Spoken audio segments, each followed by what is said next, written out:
আর রক্ষে নেই। এবার গোটা বাংলাদেশকে ঘিরে ফেলেছে ভারতীয় সেনাবাহিনীর দল। এমন একটি গুরুত্বপূর্ণ আপডেট উঠে এসেছে যা এই ভিডিওটিতে আপনাদেরকে ডিটেলসেই জানিয়ে দেব।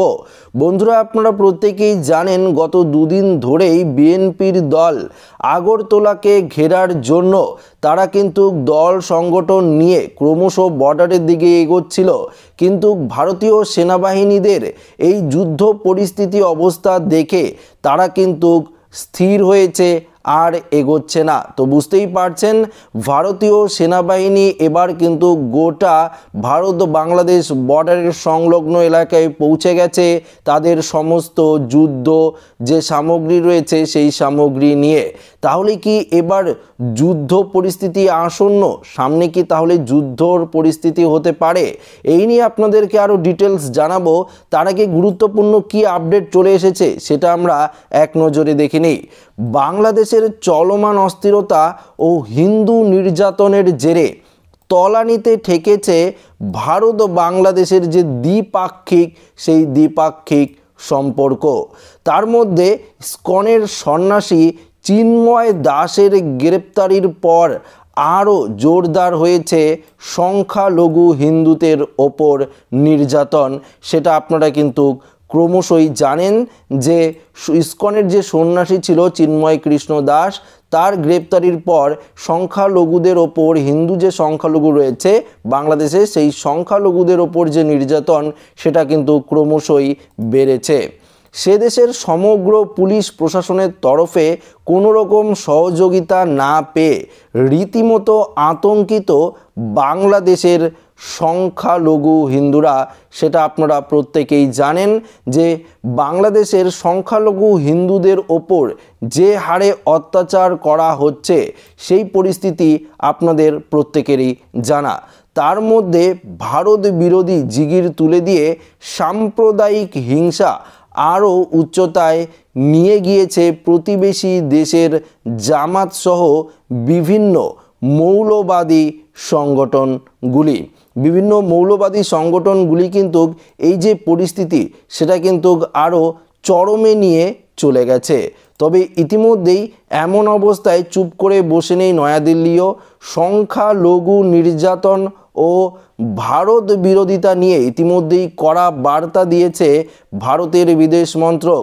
নয়াদিল্লির পক্ষ থেকে সেই প্রক্রিয়া পেতে আরও আগ্রাসী হয়ে উঠেছে ইউনূসের অন্তর্বর্তীকালীন সরকার সমর্থিত মৌলবাদীরা। তো বন্ধুরা, মৌলবাদীর যে গোষ্ঠী রয়েছে সেই গোষ্ঠীগুলো আপনারা জানেন যে ভারত ও বাংলাদেশের যে এই হিন্দুদের ওপর অত্যাচার সের জন্য দায়ী কিন্তু বিশেষ করে মৌলবাদী যে সমর্থন রয়েছে তারা।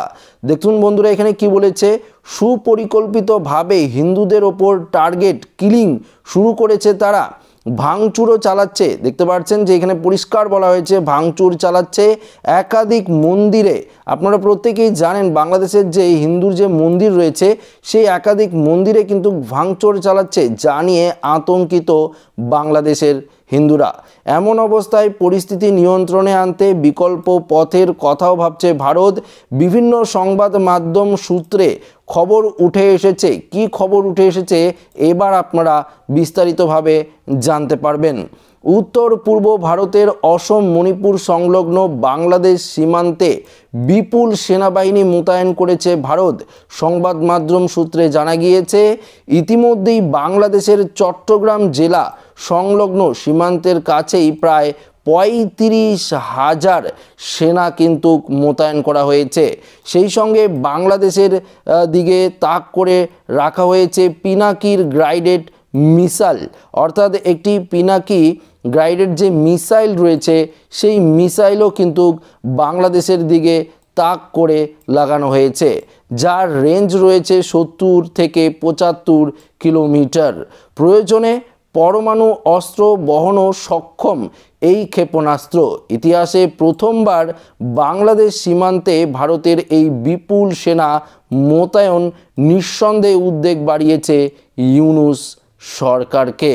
তো বন্ধুরা, আপনারা বুঝতেই পারলেন যে এবার কিন্তু ভারতও পিছিয়ে নয়। সমস্ত বাংলাদেশ বর্ডার সংলগ্ন এলাকায় সেনাবাহিনী কিন্তু ইতিমধ্যেই পাঠানো হয়েছে।